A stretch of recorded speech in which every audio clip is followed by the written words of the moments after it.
La última clase habíamos quedado en lo que es Yield Management, ¿no es cierto? Que también está de alguna forma bien asociado hoy en día ya a un concepto un poco más desarrollado que se llama Revenue Management, ¿no? Gestión de los ingresos, por así decirlo. Bueno, la traducción literal de esto sería gestión del rendimiento, pero está muy de la mano, ¿ya? Es una técnica muy utilizada sobre todo en lo que es servicios. Recuérdense que lo que hemos visto anteriormente es planificación agregada en manufactura, pero no es menor, y es importante también considerarlo cómo se hace esta planificación cuando hay servicios, ¿no? De por medio, que es un poco diferente el enfoque. Más aún, me imagino que tienen claro que en Chile no estamos llenos de manufactura a lo largo del país, ¿no? O sea, plantas de producción no hay muchas que digamos. O sea, aquí en Chile no producimos autos, no producimos aviones, no, ni siquiera tele, digamos. Televisores. Entonces, plantas de manufactura mucho no hay, pero sí tenemos muchas industrias de servicio, ¿no? O sea, en el fondo, gente que presta servicio, diría que sería la parte importante del PIB, además del cobre, ¿no? De la minería, que sabemos lo importante que es para nuestro país. Bien, entonces retomemos un poco qué es lo que es yield management, ¿no? Entonces es la asignación de recursos de la compañía a los clientes a precios que maximicen los ingresos o el rendimiento de estas. O sea, lo que se busca es determinar cuál es el precio óptimo, si lo quieren ver así, de manera tal de que yo pueda maximizar mis ingresos, pero al mismo tiempo ese precio siga siendo atractivo para que la gente siga siendo cliente mío.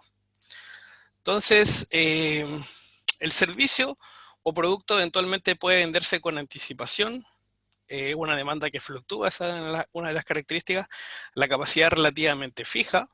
La demanda puede ser segmentada y es según las características, ¿no? Que podemos segmentar la demanda. Por ejemplo, la venta de tickets aéreos, o sea, digamos, cuando compramos pasajes de la aerolínea no es lo mismo clase económica, ¿cierto?, que clase ejecutiva y podemos entonces segmentar la demanda. Y los costos variables en general son bajos, pero los costos fijos son altos. En ese caso, por ejemplo, el costo de hacer un vuelo, el costo del avión es alto. Eh, Bien, entonces esta técnica, digamos, es utilizada en industrias que tengan inflexible y costosa capacidad en general, que tengan productos perecederos, o sea, vale decir que los productos, ¿cómo se llama esto? No pueden inventariarse por mucho tiempo, sino que en el fondo los perdemos con facilidad y la demanda es incierta, ¿ya?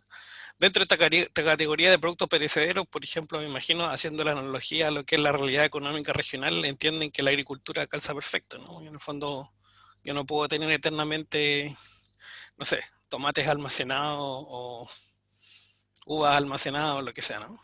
Tiene una vida particular. Bien, entonces estos problemas incluyen el concepto de sobreventa, o lo que en inglés se llama overbooking, también tarifas por clases, o fair classes, y órdenes de cantidad unitaria. Entonces, vamos a ver un poco más detalle cada uno de esos segmentos. Sobreventa o overbooking se caracteriza porque son servicios con sistemas de reserva que pueden perder dinero cuando los clientes no se presentan. Vale decir, como hablábamos antes, los costos son tan altos, los costos fijos, que lo que uno busca es ojalá maximizar sus ingresos y por eso a veces se hace sobreventa con el propósito de que, a pesar de que tú sabes que puedes tener algún tipo de problema porque te llega más gente de la capacidad que tú tienes para atenderlo en tu sistema, por ejemplo en un avión o en un hotel, lo haces con el propósito de maximizar los ingresos, pensando también o asumiendo de que existe una cierta probabilidad de que el cliente se presente o no se presente al servicio, ¿no?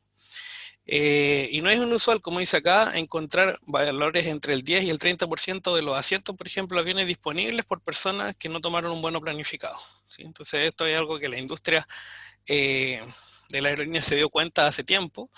Si no mal recuerdo, para hacer un poco de historia, me parece que la década de los 60 o 70 parece, 79, para ser más específico, me parece que en Estados Unidos se liberó el mercado de la industria aeronáutica. ¿Y en qué sentido se liberó? Hace que se permitió hacer competencia de libre mercado. Y ahí entonces justamente nace muy de la mano de la industria aeronáutica este concepto del revenue management y el management, ¿no? Bueno, es el caso de la sobreventa. Tarifas por clase, también como verán la industria aeronáutica aplica, ¿no? Lo que se hace aquí es ofrecer diferentes precios por el servicio, hoteles, aerolíneas, estadios, ¿no? Cuando uno quiere ver actividades ya sea deportivas o musicales, etcétera, y teatros, trabajan con tarifas diferenciadas. La aerolínea genera más beneficios por el 3%, dice, de los clientes en clase ejecutiva que el resto de sus pasajeros. O sea, efectivamente para ellos es importante poder ofrecer o discriminar este tipo de clientes, porque así maximiza tu ingreso. Y las órdenes de cantidad unitaria es otro concepto que se caracteriza porque la vida de los útil de los productos, tales como por ejemplo los periódicos, las flores, los productos horneados como el pan, etcétera, y artículos estacionales, es tan corta esa vida útil que muchas veces solo puede tomarse una única orden de producción. O sea, voy a producir tantos panes al día o voy a confeccionar tantos periódicos para el día de hoy, etcétera, ¿no? Entonces, ese es un poco el tema. Y el problema aquí es cuál es determinar cuál va a ser el tamaño de tu lote de producción, ¿no? Cuál es el tamaño de la orden única que necesita hacer. Y a veces eso es difícil porque obviamente hay incertidumbre, hay aleatoriedad en la demanda. Bueno, en esta lámina lo que tenemos son algunos ejemplos de cómo en el fondo se puede analizar este tipo de problemas y qué características tienen. En particular, por ejemplo, lo que es sobreventa, overbooking, tipos de negocios que aplican los hoteles, las aerolíneas, los restaurantes, ¿ya?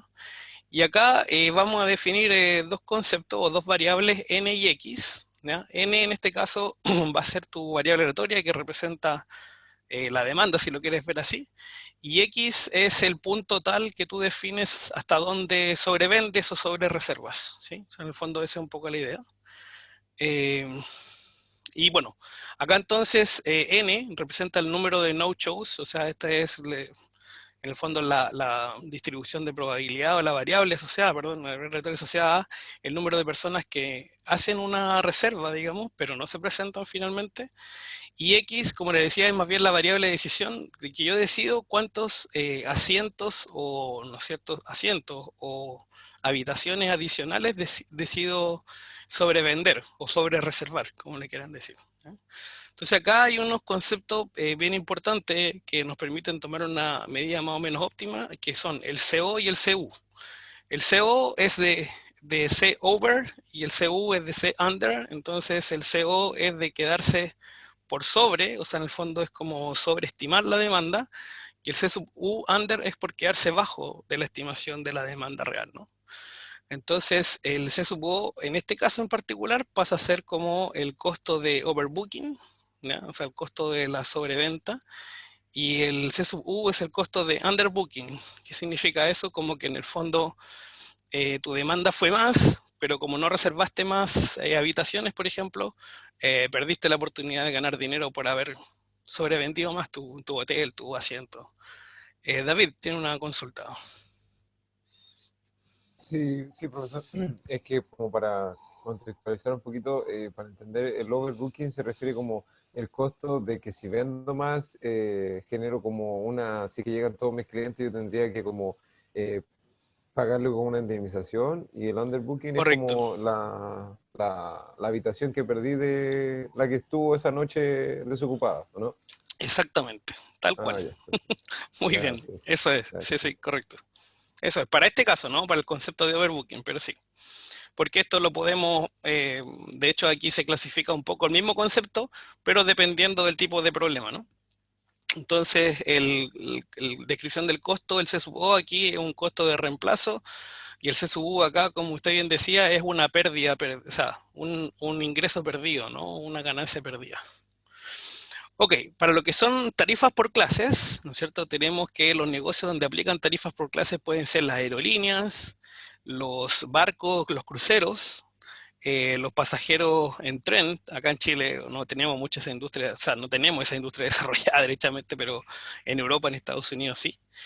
Y también tenemos, por ejemplo, el concepto de estadías extendidas en hoteles, ¿no? Entonces, en este caso, el N sería el número de personas, por ejemplo. Bueno, en general, cuando aquí se habla de full fare tickets, es porque tratamos de categorizar a aquellos que nos impactan mayormente en nuestro negocio, y en particular el full fare nos referimos como a los tickets de, ¿cómo podríamos decir? A las tarifas por ticket más caros posibles, ¿no? Dentro de la categoría. Por ejemplo, si estuviéramos hablando de aviones, nos referíamos a los ejecutivos, ¿no? A las clases ejecutivas, porque son los que impactan más en nuestro negocio.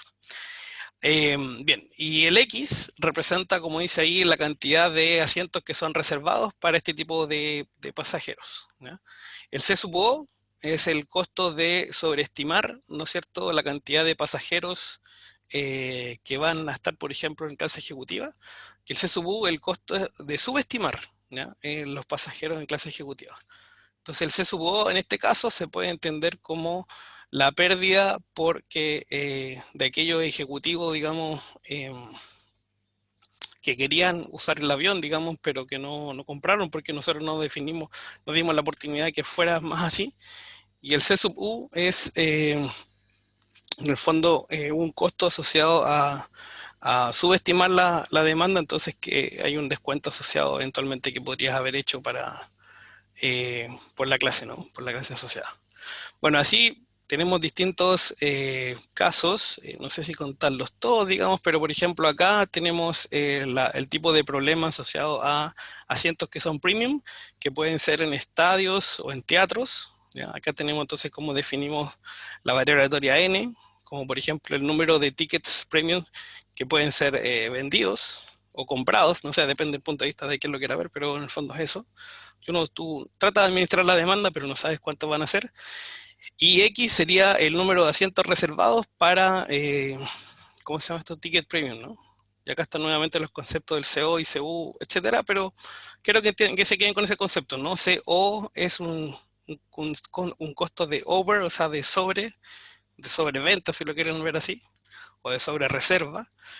Y el C sub U es un costo de under, de subestimación, digamos, de la venta o de la reserva, ¿no? Bueno, y así en cada uno de los casos, ¿no? Vamos a ver un ejemplo pequeñito para que entiendan cómo aplica esto.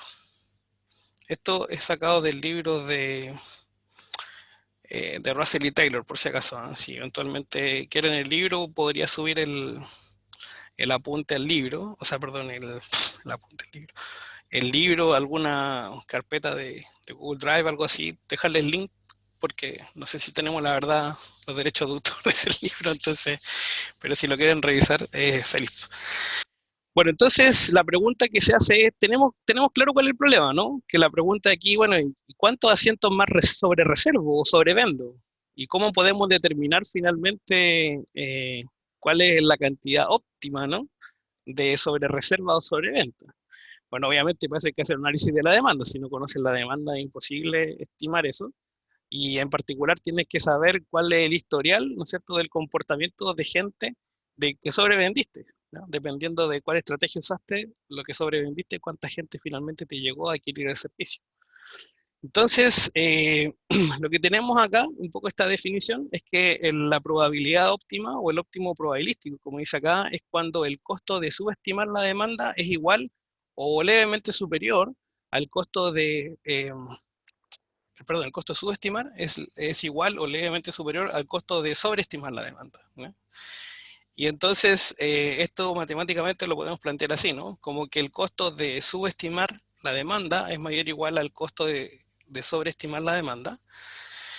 Y entonces, cuando hablamos de subestimar, ¿por qué subestimar? Porque en el fondo nosotros definimos una cierta cantidad y resulta que llegó al menos esa cantidad o más gente que la cantidad que yo había reservado, ¿no? Y eso por el costo del CU, mayor o igual al costo de sobreestimar la demanda. O sea, en el fondo aquí yo definí una cierta cantidad de reservas que iba a hacer, pero finalmente llegó menos gente, ¿no? Y multiplicado por el C sub O. Bueno, y acá hay un poco de matemática o definiciones de probabilidades. Por ejemplo, esto que está acá es lo mismo que 1 menos la acumulada, bueno, sin considerar acá, ¿no? Esto es probabilidades complementarias. Después se despeja esta expresión y llegamos finalmente a esto, ¿no?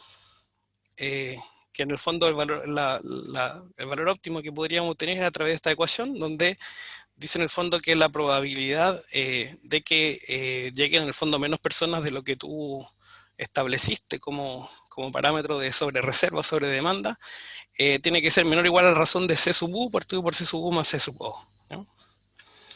Y acá explicamos un poco esto, ¿no? Ya, me imagino que se entiende más o menos lo que estamos haciendo, ¿no? Ahora vamos a ver con un ejemplo, pero eh, no sé si les interesa ver un poco ese desarrollo matemático, probabilístico.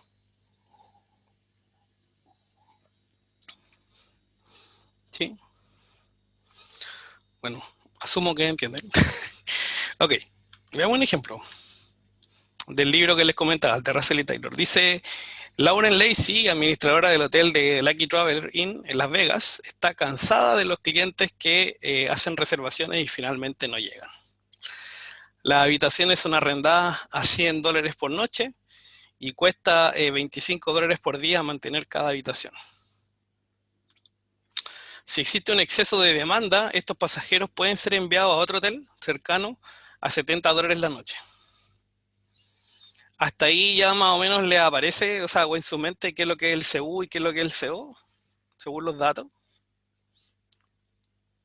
Profe, el 70 es el costo de la persona que está transportada al otro hotel, ¿o no? ¿Cierto? ¿Correcto? ¿Ya? ¿Y eso cómo lo dice usted? ¿Como un C sub over o un C sub under?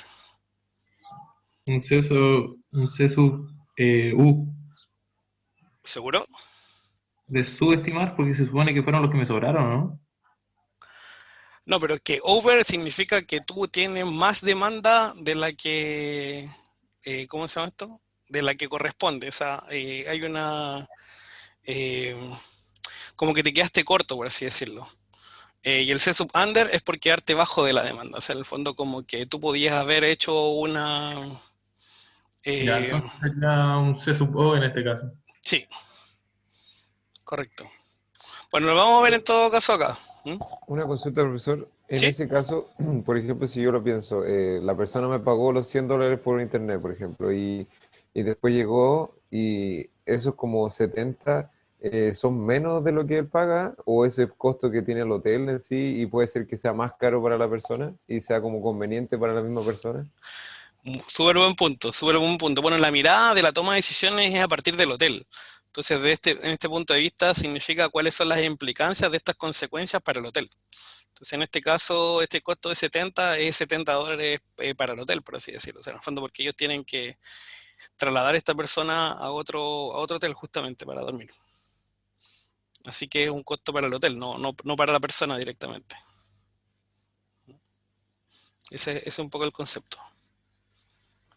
Ah, que lo Ah, miro como que igual es conveniente para el hotel siempre llevar para el otro lado porque le quedan $30 como libre, siendo que puede ser como al revés. No sé si me entiende la duda. Como que... sí, sí. Pero lo que pasa es que igual depende cuál es la distribución de probabilidad de la demanda, ¿no? Porque en el fondo tú puedes decir, ah, ok, si esto es así, entonces, no sé, pues hago hasta 10 sobre reserva o 20 sobre reserva. Pero ¿existirá tanta sobre reserva como distribución de probabilidad? O sea, ¿existirá tanta gente interesada en arrendarme estas habitaciones? Entonces igual tengo que tomar una decisión hasta dónde llego ese límite, ¿no? Porque la idea es compensar, eh, ¿cómo se llama esto? Ambas cosas, ¿no? Ambas partes, por así decirlo. O sea, que si la persona arrendó y encuentra el servicio que quiere, y si no, por lo menos que quede con el servicio, ¿cómo podríamos decir? Lo mejor, lo mejor posible, ¿no? Dentro de lo que está considerando cuál es la situación en la que se encuentra el cliente. Obviamente ese cliente va a quedar insatisfecho, o sea, jamás pensar que va a quedar satisfecho, ¿no? Pero es una salida para el hotel, digamos, ¿no? Para tratar de maximizar sus ingresos. Obviamente siempre y cuando esté dentro del marco de la ley. Estas medidas en general están dentro del marco de la ley. Hay algunas medidas en relación a las aerolíneas que han cambiado en Chile últimamente, pero en el caso de los hoteles yo no, entiendo que no, ¿no? Pero es interesante el punto. Pero eso es lo que se busca hacer, ¿no? Justamente el contraste en cuanto a cuál es el costo para el hotel, del hecho de que tengas tú, por ejemplo, que hayas reservado más habitaciones de la que corresponde, o sea, o de las que tienes en realidad, con el costo de que te llega más gente de la que tú esperabas que te llegara, o bien considerando, no sé, por la distribución de probabilidad histórica de cuánta gente hay por día en la que no se presenta, tratar de sobrevender un poquito y ganar más dinero. Ese es un poco el tema. Eventualmente aquí también no se ven, ¿no? Porque hay modelos más complejos, expresiones más complejas. Por ejemplo, aquí no vemos cuál es la política de reembolso hacia el cliente, ¿no? O sea, por ejemplo, un cliente que no se presentó y pagó el hotel, perdió toda la reserva o perdió parte, no sé, etcétera. Quizás en los aviones son más fácil, ¿no? Porque lo vivimos quizás con mayor cotidianidad y si tú compraste un ticket de clase económica, ¿no es cierto? Y no te presentaste, lo perdiste, no, no se pierde todo el dinero, ¿no? O sea, el fondo es dinero para adentro, para la empresa, ¿no? Eso. Bueno, veamos un poco cómo aplica entonces estos conceptos a este ejemplo. Y vamos a ver ahora la distribución de probabilidad histórica de los clientes que reservaron en piezas en este hotel, pero finalmente no se presentaron al hotel, ¿ya? Entonces, aquí tenemos que los no presentados pueden ser 0, 1, 2 o 3. O sea, en el fondo, por ejemplo, todos los que reservaron, todos se presentaron, o de todos los que reservaron, uno no se presentó, o de los que todos los que reservaron, 2 no se presentaron, etcétera, o 3, ¿no? Bueno, esto para que sea una distribución de probabilidad legítima tiene que sumar 1, ¿no? Y es así, esto es 40% más 60%, eso nos da 1. Entonces la pregunta es, ¿debería el administrador empezar a sobre reservar? Y si es así, ¿cuántas habitaciones debería sobre reservar? Bueno, acá tenemos un poco el análisis. Lo que ustedes deberían hacer desde el punto de vista matemático es expresar acá la distribución de probabilidad acumulada, pero la acumulada desfasada, ¿sí? Porque fíjense que acá es menor estricto, no es menor igual. Entonces, en 0, la acumulada desfasada, por así decirlo, es 0. En 1, la acumulada desfasada sería esto. En 2, la acumulada desfasada sería esto más eso. Y así, ¿no? Hasta 0,7. Entonces, nosotros hacemos el contraste de esta probabilidad acumulada con esta que se llama relación crítica o razón crítica, que es el C sub U partido por C sub U más C sub O. Y entonces tenemos 75, que es la diferencia entre 100 y 25, como C sub U, más 70, que era el valor fijo por mandar a gente al otro hotel, y este cociente nos da esto, ¿no? Y ese valor se encuentra dentro entre 0,4 y 0,7, o si lo quieren ver, este valor supera justo al 0,4 que está acá, ¿no? Y por lo tanto, entonces lo que tú deberías decir, entonces el número de no presentados sería 2, y por lo tanto la respuesta debería ser que eventualmente al hotel le convendría sobre reservar, pero una cantidad máxima de solo 2 habitaciones. Eso. No sé si se entendió un poco el ejemplo, el concepto. Bueno, igual después les puedo hacer llegar, digamos, más problemas si quieren practicar y ver esto. Pero esto es una técnica que se utiliza entonces para determinar cuánto sobrevender o sobre reservar. Bien. Espérenme un segundo, para no salirnos del contexto del hotel.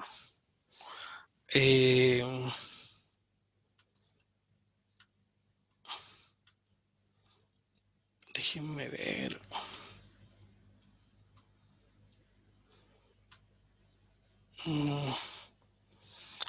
Espérenme un segundo, por favor, que estoy buscando.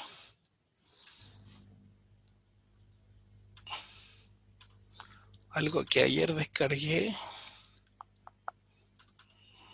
Pero por algún motivo ahora no lo encuentro. Ya. Que era un paper bastante interesante.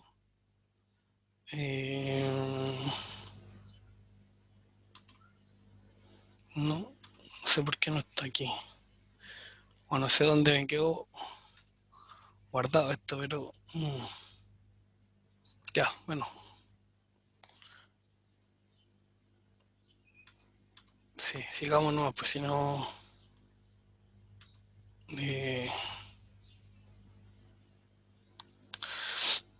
sí, que no encuentro la verdad. Lo vi ayer, se supone que lo descargué, pero ahora no encuentro el documento. Pero lo voy a conseguir y se lo voy a compartir. Ya básicamente lo que quería mostrarle era un caso de un paper que fue publicado en Linforms, que justamente era de un hotel relacionado a un casino, así como puede ser acá en La Serena o en Coquimbo, en La Serena, digamos, el Enjoy, ¿no es cierto? Y en el fondo explicaba cómo era la política para definir este tipo de cosas. Así que era un artículo interesante en caso de que le haya interesado el tema y que quieran conocer un poco más.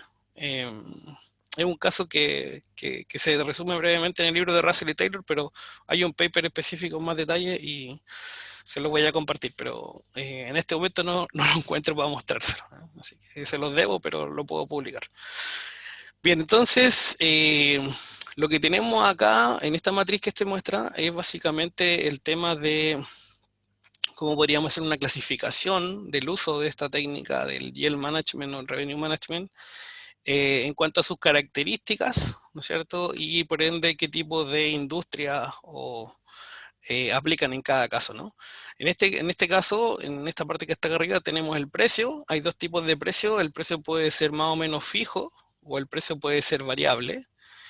Y por acá abajo tenemos la duración del uso. El uso puede ser imprescindible o el uso puede ser, perdón, el uso puede ser impredecible, eso quise decir, o el uso puede ser predecible. ¿Ya?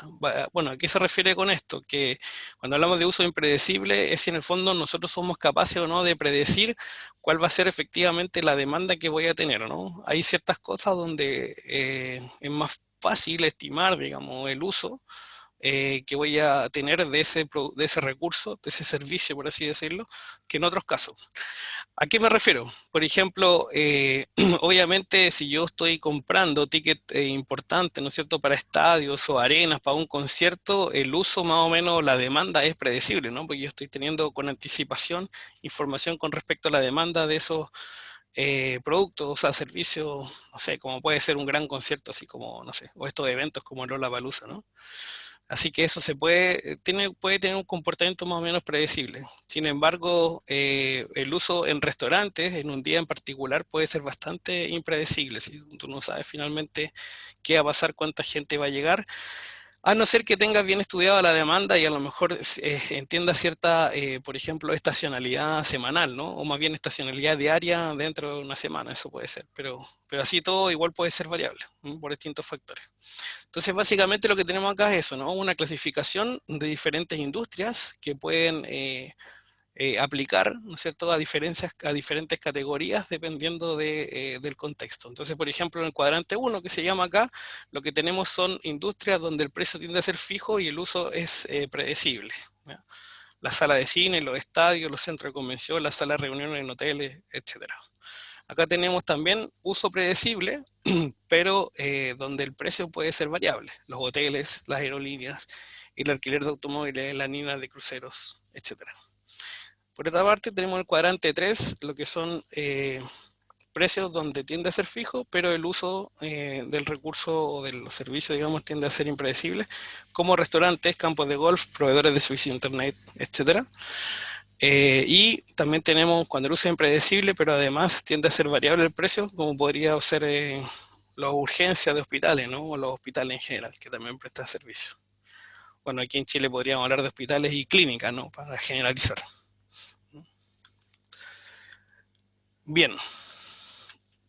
Entonces, Profe, una consulta con el anterior. sí, sí, dígame, Cristiano. Me provoca un poco de confusión el primer cuadrante con el tercero, que según yo como que el cine es como casi lo mismo que un restaurante, ¿o no? ¿De qué manera veo la... O sea, ¿cómo se diferencia en que una sala de cine va a tener como una demanda, un uso predecible y un restaurante no?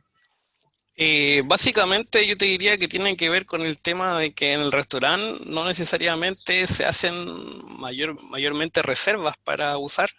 En cambio, en las salas de cine existen demasiadas promociones asociadas a, no sé, si tú eres cliente en Entel, Movistar, lo que sea, ¿no es cierto? Tienes descuento, etcétera.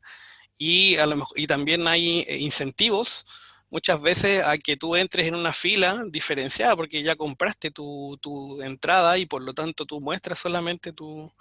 No sé si lo logro explicar. O sea, en el fondo hay incentivos para que el proceso fluya más rápido para ti como cliente si haces la compra por internet. Entonces, si haces la compra de manera previa, te aseguras un mejor servicio y por lo mismo eso ayuda a que la industria sepa más o menos cuánta es la gente que va a llegar. En el restaurante no es tan así. Ya, profe. Esa es un poco la diferencia. Por eso que se habla, digamos, de uso impredecible o predecible. Bien, entonces, bueno, en cuanto a lo que es el yield management, a hacerlo funcionar, existen múltiples estructuras de precios y estas estructuras de precios deben ser factibles y deben parecer lógicas al cliente, ¿sí? O sea, si un cliente no soporta, no sé, o los clientes ven mal que uno cambie los precios, entonces quizás no sea lógico aplicarlo. Y hay que ver cómo se cambia esa cultura también, ¿no? no sé si les conté en la clase anterior, pero yo me imaginaba en una peluquera, si es que quiere cambiar efectivamente o optimizar su capacidad de atención a lo largo de la semana, lo lógico sería que haga un estudio de la demanda y que los días donde hay baja demanda haga incentivos para que la gente vaya esos días, por ejemplo, bajando los precios, y los días donde hay demasiada demanda y ya no da abasto, entonces ponga restricciones, digamos, en el fondo aumente los precios con el propósito de que la gente intente utilizar los otros días de la semana. De esa forma puede balancear la capacidad del servicio. Eh, entonces, como les decía, múltiples estructuras de precios. Los asientos, por ejemplo, en primera clase en un avión o de distinta clase. También puede ser la hora de inicio preferida en un campo de golf. Eso también se arrendan. Quizás este es un ejemplo no es tan cercano para nosotros, pero es así. También los pronósticos del uso y la duración del uso, por ejemplo, cuántos asientos de clase económica deben haber disponibles y cuántos eventualmente se deben reservar, ¿no es cierto?, por cada avión o por cada vuelo, dependiendo del vuelo en particular. ¿Cuánto más pagarían los clientes por una habitación con vista al mar? A ver cómo manejo los precios. Y cambios en la demanda, ¿no? Gestionar la capacidad y la sobreventa, overbooking, que es lo que yo le explicaba recién, ¿no? O sea, en el fondo, yo a través del manejo del cambio en los precios puedo de alguna forma gestionar o puedo administrar de mejor forma la capacidad en servicio y mejorar mi ingreso. Por ejemplo, también en lo que es el yield management en la agroindustria, estamos hablando de problemas en general. Bueno, pensemos en industria igual o pensemos en empresas del agro grandes, ¿ya? Que quizás no hay tanto aquí en la región, pero para que dimensiones más o menos cómo funciona esto. Estamos hablando de que podrían ser 600 SKU, Stock Keep Unit, ¿cierto? Estamos hablando de 600 tipos de artículos diferentes. 30 sucursales, por ejemplo, a donde entregar estos productos. 30 tipos de clientes, ¿ya? O sea, distintos tipos de clientes que tienen distintos requerimientos. Claramente una de las características es que el inventario es perecible. Como yo les decía, no podemos tener apenas cosechada, ¿no es cierto?, las frutas, lo que sea, hay que aplicar, de hecho, mecanismos para poder mantenerlas. Generalmente son frigoríficos para mantener esos productos. Y después hay que ver toda la logística necesaria hasta llevar al destinatario. Entonces, la situación inicial es una fijación del mismo precio para todo el país, por ejemplo, y para todos los clientes, pero esto a lo largo del tiempo vaya cambiando según cuánto tiempo de vida le queda al producto, ¿no? No sé, una lechuga en el supermercado a lo mejor puede durar una semana, ¿ya? Y a lo mejor los primeros días, entonces mantienes un precio más o menos alto, porque está como fresco, tú revisas la fecha de cosecha, etcétera, pero a medida que van avanzando los días, puedes ir bajando los precios para que no se te echen a perder y no los pierdan, ¿no? Entonces ese es un poco el tema que hay que considerar acá, ¿no? Cómo tener la máxima rentabilidad del inventario considerando que los productos vencen y que los clientes tienen diferentes disposiciones a pagar. Esa es la pregunta fundamental. Bueno, y acá básicamente lo que tenemos es un gráfico que esquematiza lo que se podría hacer o lo que se puede hacer o lo que algunas industrias hacen o podrían hacer algunas empresas, que es la optimización del precio para inventario perecible, ¿ya? Entonces aquí nosotros tenemos múltiples clientes, tenemos múltiples caducidades, vale decir, cada producto perece o se echa a perder en diferentes fechas. Y lo que tenemos básicamente acá es el comportamiento. Acá estamos midiendo el eje, ¿no es cierto? Y acá estamos midiendo cuántos son los días que restan hasta que venza, hasta que tenga la caducidad, digamos, este producto. Entonces, bueno, acá lo que tenemos primero es un precio de referencia, ¿no?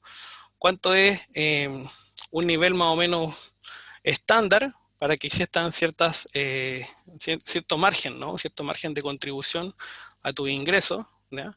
Entonces el precio de referencia, que por supuesto tiene que ir un poquito más arriba que el costo de producción para que tengas ganancia, pero el precio de venta parte por acá. Y ese precio de venta, a medida que avanza el tiempo, ¿no es cierto? Y efectivamente hasta que se echa a perder el producto, este precio tiene que ir bajando.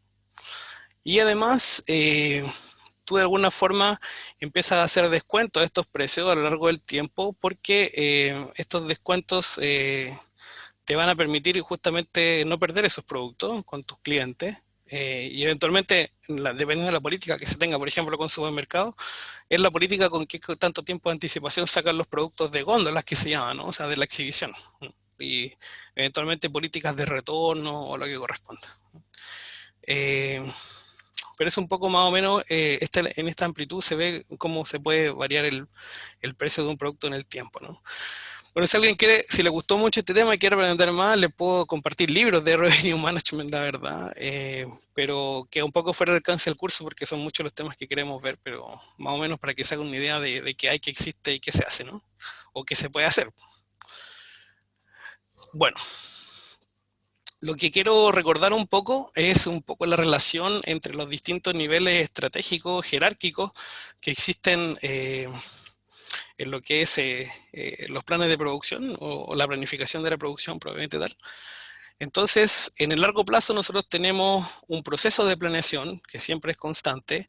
También tenemos una estrategia, una planeación estratégica de la capacidad, vale decir, cuántas plantas vamos a tener, dónde vamos a estar ubicados, qué tipo de tecnología podemos tener, etcétera. Luego tenemos planificación que son de mediano de rango intermedio, de mediano plazo, si lo quieren ver así, donde tenemos la planificación agregada, pero esta planificación agregada es interesante que deriva de manera distinta dependiendo si es manufactura o si es servicio, ¿ya? Si es manufactura, de la planificación agregada viene el MPS, el Master Production Scheduling, de aquí viene el MRP, el Material Requirements Planning, y después viene el scheduling propiamente tal, o sea, el orden, la ejecución de las tareas en las máquinas hasta que tú puedes hacer los productos finales, ¿no? Y esta es la planificación de corto plazo. ¿No? Este es el siguiente capítulo que vamos a ver, no, o sea, después de planificación agregada viene planificación de necesidades, que es lo que vamos a ver básicamente esto, y después viene lo que es scheduling, ¿no? Que sería casi el último capítulo del curso. Bien, entonces esto es lo que se hace en manufactura, pero en servicio es como que literalmente nos saltamos el paso 2, o de aquí, o sea, o esta parte al menos, de lo que es planificación intermedia, y nos vamos casi directamente de planificación agregada a lo que es el scheduling de tu fuerza de trabajo. Porque tú lo que necesitas acá en servicio es determinar cuánta gente necesito, qué horarios de trabajo pueden trabajar, cuáles son las leyes que los rigen o no rigen, pueden trabajar los domingos, no trabajar los domingos. Hay comercios que trabajan los domingos, ¿cierto? Pero ustedes tienen que trabajar, o a lo máximo ustedes pueden ser, si trabajan ahí, pueden trabajar 2 domingos del mes, no más, porque es una ley. Así que deben tener descansos 2 domingos del mes. Y así, ¿no? Entonces, básicamente lo que hacemos acá, después de la planificación agregada, es la planificación semanal y la programación de los clientes, en el caso que corresponda a un servicio, o sea, cómo irán llegando, si son pacientes en una clínica, consultorio, etcétera, no sé. Y luego tenemos de la fuerza de trabajo laboral, tenemos la programación de la fuerza de trabajo diaria, ¿vale? Es decir, hoy día qué personas van a venir y qué va a atender, etcétera, y cómo se van a atender a esas personas, ¿no? Entonces tenemos dos tipos de, acá abajo si lo quieren ver, de scheduling, ¿no? El scheduling de cómo las máquinas y las piezas ordenan, y otra cosa el scheduling de cómo, qué trabajadores trabajan, ¿no es cierto? Y en qué horario, etcétera, ¿no? Eso. Bueno, por último, en este capítulo, voy a tratar de ver si mañana les hago más énfasis un poco a esto, pero lo que quería comentarles es que nosotros hasta ahora hemos visto agregación, ¿no es cierto?, de los planes de producción.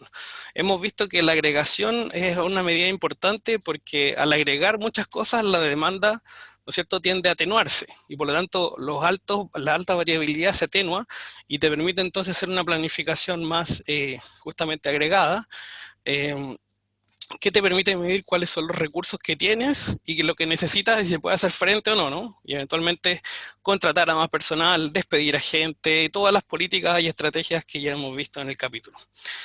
Entonces, después de la planificación agregada, la idea es pasar a los siguientes niveles, ¿no es cierto?, de lo que es la planificación jerárquica, lo que les mostraba recién, y eso en el fondo se hace a través de lo que se llama la desagregación.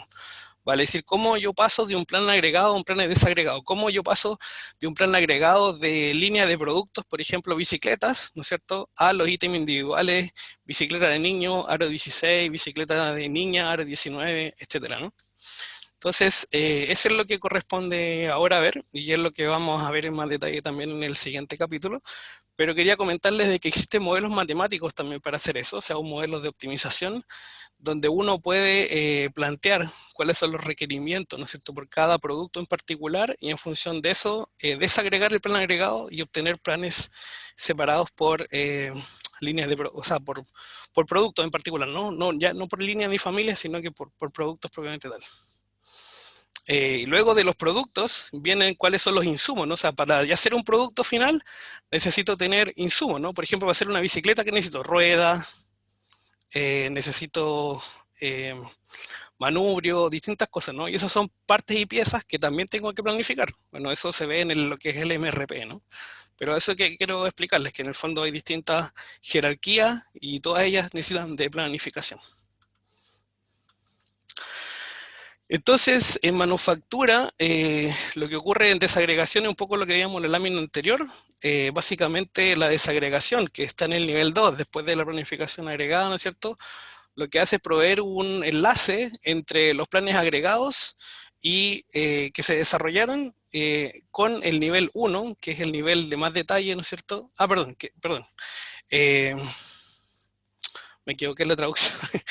O sea, en el fondo lo que hace es vincular, como dice aquí, los planes desagregados, los planes agregados, digamos, al nivel 1, con los planes detallados, con la ejecución de estos planes que son al nivel 3. Entonces la desagregación hace eso, que es un poco lo que estuve explicándole. Esto lo que hace es proveer una base, ¿no es cierto?, detallada para la compra y los programas de producción o la programación de la producción para todos los componentes que en el fondo después se traducen en compromisos con productos finales, ¿no es cierto?, o apoyo a la entrega de servicios en el caso de la industria de servicios, ¿no? O sea, en el caso de servicios asociados en realidad, perdón, a manufactura, estamos en manufactura. Bueno, y dentro de lo que es manufactura, como lo veíamos en la lámina anterior, existen 3 componentes principales para la desagregación de los planes agregados hacia el nivel 2, ¿ya? Y estos son el MPS, o el programa maestro de producción, Master Production Scheduling. Después viene el MRP, que es el Materials Requirement Planning, ¿no es cierto? El plan de requerimiento de materiales. Y el CRP, que es la planificación de requerimientos de capacidad. Eso. Y esto se ve de esta forma en un gráfico, ¿no? Tenemos la planificación agregada a un nivel 1, después tenemos un nivel 2, esto de manufactura, ¿no?, donde tenemos el MPS, después del MPS, ¿no es cierto?, se obtiene el MRP. Para yo lograr el MRP, que lo vamos a ver en el próximo capítulo, insisto, necesito lo que se llama Bills of Material, o la lista de materiales, vale decir, la lista de materiales es o la estructura de producto que se llama, en el fondo tiene que ver con qué componentes necesito yo para producir cada producto final, ¿ya? Por ejemplo, para producir una bicicleta de niña de aro 16, ¿qué necesito? 2 ruedas, un manubrio con tales dimensiones, etcétera, ¿no? Eso es un poco la idea. Y necesito también saber cuál es el inventario disponible, los SKU, etcétera. Y todo esto se almacena en esta parte y se ejecuta, y eso tiene que relacionarse con los requerimientos de capacidad del sistema. Y lo otro que hay que preguntar es si hay capacidad suficiente. Si hay capacidad suficiente, entonces se autoriza el MPS y el MRP en los planes, y después estos pasan al nivel 3, que en el fondo serían el schedule implemented, ¿no? O sea, como el programa detallado de recursos y la secuencia, ¿no? El secuenciamiento, cómo las tareas se procesan uno a uno en el taller, ¿no? Y también tenemos acá estos planes nos llevan a alimentar otras áreas de lo que es la empresa, como son los presupuestos, la parte de financiamiento, los flujos de caja, etcétera. Eso más o menos en manufactura.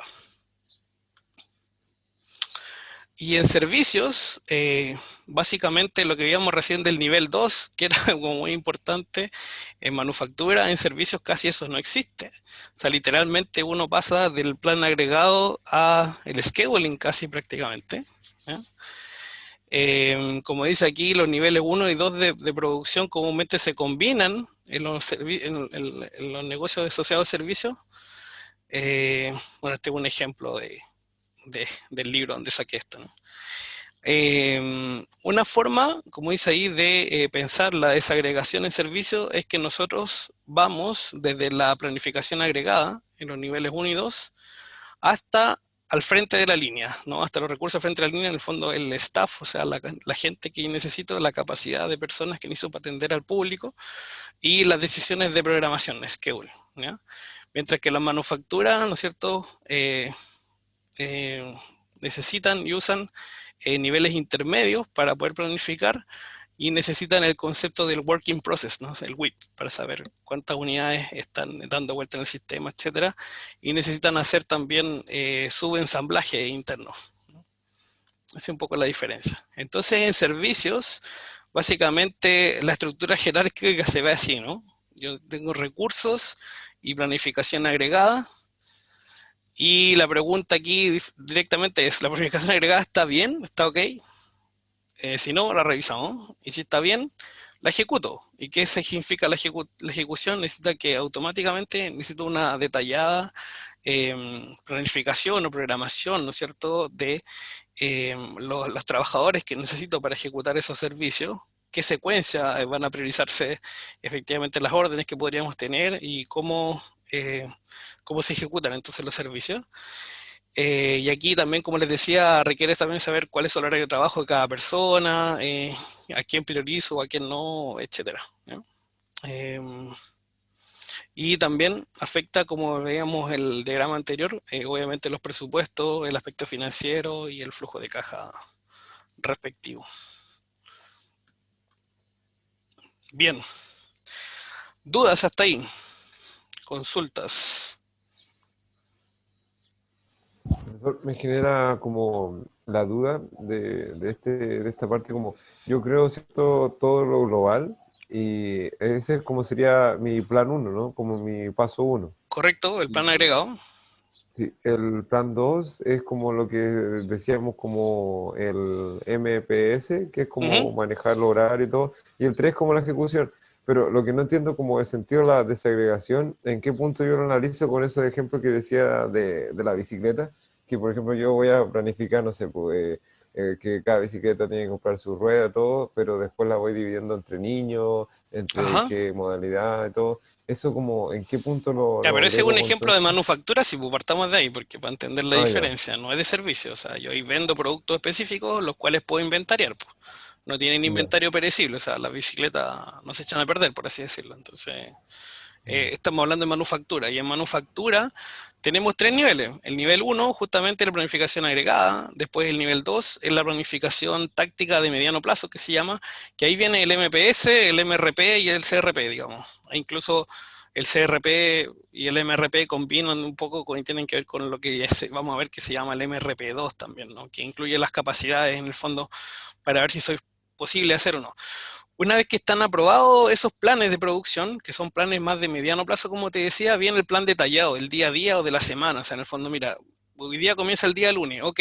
¿Qué tipo de ensamble tengo que hacer? Ah, mira, hoy día tengo que ensamblar esta parte, la parte A con la parte B, para poder juntarla y armar, por ejemplo, un manubrio de una bicicleta. No sé. Y después, ok, ya esa es la primera parte, la primera etapa, porque las partes siguen una secuencia dentro del taller. O sea, dentro de una planta de producción tú tienes que seguir una secuencia. En la celda de trabajo 1 hacen tales cosas, en la celda de trabajo 2 hacen otras cosas, y así sucesivamente. Y eventualmente dependiendo de cada industria, pueden haber talleres de producción continua o de producción intermitente, como se llaman, en cuanto a que puede ser que todos los productos que entran, todos siguen la misma ruta, y eso se llama flow shop en inglés, o talleres de producción continua. Y la otra opción que puede ser es que cada producto esté diferenciado o requiera de ciertas cosas, pero no necesariamente todas iguales. Entonces ahí lo que se hace es un job shop, que es lo que se llama como un taller de producción intermitente, en el sentido de que cada tipo de producto a lo mejor tiene su propia ruta. O sea, vale decir, por ejemplo, primero pasa por la máquina 1, después pasan por la máquina 3 y después pasan por la máquina 5.